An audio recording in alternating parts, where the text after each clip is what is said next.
বিশেষ করে দুই দলের লোক, আর্জেন্টিনা আর ব্রাজিল, ঠিক কিনা? এই দুই দলের ভক্তদের মধ্যে যেই পরিমাণ কামরা কামড়ি, অনেকটা আমার দেশের রাজনীতিক দুই দল আওয়ামী লীগ আর বিএনপির মতো, ঠিক কিনা বলেন? আমার দেশে দুইটা দল আছে না, সাফার বেজির মতো সম্পর্ক। ঠিক আমার দেশের রাজনীতির পরিবেশ যেই রকম, বর্তমানে খেলাটা নিয়ে ওই রকম উন্মাদনায় লিপ্ত হয়েছে, যুবকরাও বৃদ্ধরাও, এটার মধ্যে সবাই সমান, ঠিক কিনা বলেন? মনে রাখবেন, মুসলমান নাজায়েজ কোনো কাজে মুসলমান উৎসাহিত হতে পারে না, ঠিক কিনা বলেন? আজকে কি না করছে খেলার জন্য। কেউ তো এই ইহুদিদের জিতার জন্য আল্লাহকে একরকম নামাই ফেলতেছে, মনে হয় যেন আল্লাহ আল্লাহ জপতে জপতে এরা যদি এমনিতে জিকিরটা মন থেকে করতো তো এক একজন আল্লাহর ওলি হয়ে যেত, ঠিক কিনা বলেন? কিন্তু খেলা দেখতে বসলে যেই পরিমাণ আল্লাহকে তারা ডাকে, আর গোল হইলে যেই পরিমাণ লাফ ফাল দেয়, যদি এর থেকে একটু কম মাহফিলে বসে সুবহানাল্লাহ বলতো তো নেক দিয়ে ভান্ডারটা ভরপুর হয়ে যেত, ঠিক কিনা বলেন? এই সমস্ত উন্মাদনা মুসলমানদের শোভা পায় না, ঠিক কিনা বলেন? যুবকরা, আজকে তোমরা তাদেরকে আইডল মনে করো, ওই যে মেসি আর নেইমার আর কে কে আছে, এদেরকে তোমরা আইডল মনে করো, কিন্তু এরা একটা মুসলমান না, দূর সবাই বেঈমান, ঠিক কিনা বলেন? এদের হাতের মধ্যে যে ট্যাটু লাগানো এক চোখ, সেটা দাজ্জালের আলামত, ঠিক কিনা বলেন?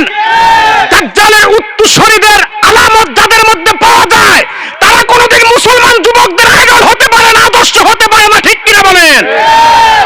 কিন্তু যুবকরা, তোমরা আজকে তাদেরকে নিয়ে মাতামাতি যেই পরিমাণ শুরু করছো, মনে রাখবা রাসূলুল্লাহ বলেছে, আবু দাউদের হাদিস, মান তাশাব্বাহা বিকওমিন ফাহুয়া মিনহুম, যে তার নিজের সম্প্রদায়ের আদর্শ বাদ দিয়ে অন্য সম্প্রদায়ের আদর্শ, কৃষ্টি, কালচার, রীতিনীতিকে গ্রহণ করবে, সে সম্প্রদায়ের অন্তর্ভুক্ত বলে গণ্য হবে।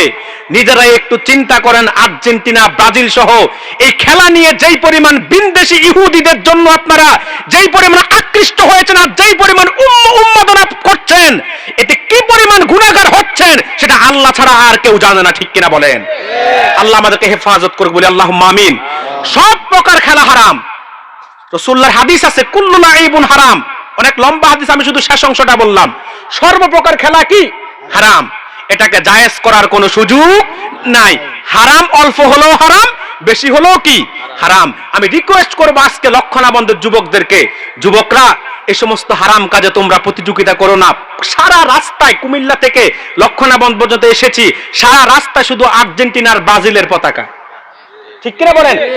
লক্ষ লক্ষ নয়, কতশো কোটি টাকা যে খরচ হয়েছে সারা বাংলাদেশের যুবকদের এই আর্জেন্টিনা আর ব্রাজিলের পতাকা টানাইতে গিয়ে, ঠিক কিনা বলেন? একটা তো দেখলাম শরীয়তপুরের যে শোডাউন হয়েছে, কয়েক হাজার মোটরসাইকেল দিয়ে শোডাউন। আবার এমনও আহমক আর নির্বোধকে দেখলাম, পাগল, এরা এদের মাথায় মগজ নাই, গোবর, কয়েক জমি বিক্রি করে কয়েক হাজার ফুট লম্বা আর্জেন্টিনা ব্রাজিলের পতাকা বানাইছে। নাউজুবিল্লাহ বলবেন না? আল্লাহ তাআলা এদেরকে হেফাজত করুক, এদের ঈমান আকীদাকে আল্লাহ রক্ষা করুক, বলি আল্লাহুম্মা আমিন। যুবকরা, হারাম কাজের প্রতি এত আকৃষ্ট হলে ঈমান নষ্ট হয়ে যাওয়ার সম্ভাবনা আছে, ঠিক কিনা বলেন? হারাম কাজের প্রতি, আপনি হারাম কাজ করতেছেন, এমনিতে গুনাহগার হচ্ছেন, আর সেটার প্রতি আকৃষ্ট হয়ে যদি সেটাকে জায়েজ মনে করেন, আর যদি সেটাকে জায়েজ মনে করতে চান, তাহলে ঈমান নষ্ট হয়ে যাওয়ার সম্ভাবনা আছে। আল্লাহ তাআলা আমাদের সকলকে হেফাজত করুক, বলি আল্লাহুম্মা আমিন।